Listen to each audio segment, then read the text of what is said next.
નમસ્કાર મિત્રો, YouTube channel Nikesh Patel એજ્યુકેશનમાં સ્વાગત છે। જો મિત્રો તમે ચેનલ પર નવા હો તો ચેનલને સબસ્ક્રાઈબ અને બેલ આઇકન પર ક્લિક કરો, જેથી નવા આવનારા વિડીયોની માહિતી તમને મળતી રહે। પ્રશ્ન 2, નીચે આપેલા શ્લોકોનું ગુજરાતીમાં ભાષાંતર કરો। 5માંથી ગમે તે 4, 5 પૂછાશે, એમાંથી 4 લખવાના રહેશે અને 16 ગુણના। મિત્રો, અહીંયા આપણે શ્લોક આખા લખ્યા નથી, પહેલા 2 શબ્દો અને છેલ્લા 2 શબ્દો લખેલા છે। એસાઇનમેન્ટમાં આપણે શ્લોક આપ્યા છે। તો પહેલા શ્લોકનું ભાષાંતર: અરે રે કઠોળ અવાજવાળા કાગડા, કાનને અપ્રિય લાગે એવું વારંવાર રટ્યા ન કર।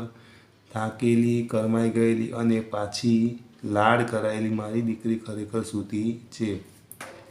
બીજો શ્લોક છે એનું ભાષાંતર: હે લુચ્ચા ચોર બિલાડા, મ્યાઉ મ્યાઉ એવો ભયંકર અવાજ ન કર।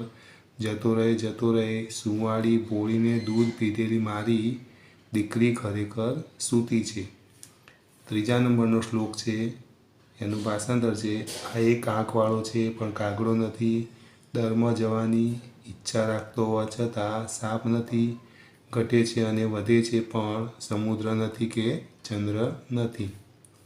4 નંબરનો શ્લોક છે, એનું ભાષાંતર: તે 4 મુખવાળો છે પણ બ્રહ્મા નથી, તે બળદ પર બેસે છે પરંતુ શંકર નથી, તે નિર્જીવ અને નિરાહારી છે છતાં સતત અનાજનું ભક્ષણ કરે છે।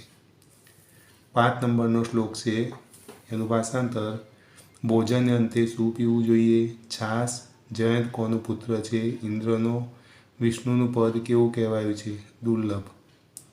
6 નંબરનો શ્લોક છે, એનું ભાષાંતર છે: ચંદ્ર આથમી જાય છે, સૂર્ય ઉદય પામે છે, ચારે બાજુ પ્રકાશ ફેલાય છે, પવન હળવે હળવે વાય છે, ભમરો ધૈર્યવાન બને છે।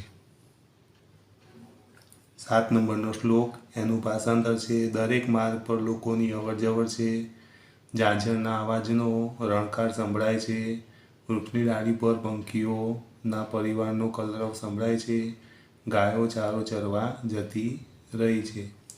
8 નંબરનો શ્લોક છે, એનું ભાષાંતર: મારી દીકરી ખરેખર સૂતી છે, મારી દીકરી ખરેખર સૂતી છે। સુંદર પથારીમાં, હળવા કપડામાં મારી દીકરી ખરેખર સૂતી છે। જો વિદ્યાર્થી મિત્રો તમને આ વિડીયો ગમે તો વિડીયો લાઇક કરો, કમેન્ટ કરો, શેર કરો અને ચેનલને સબસ્ક્રાઈબ કરો।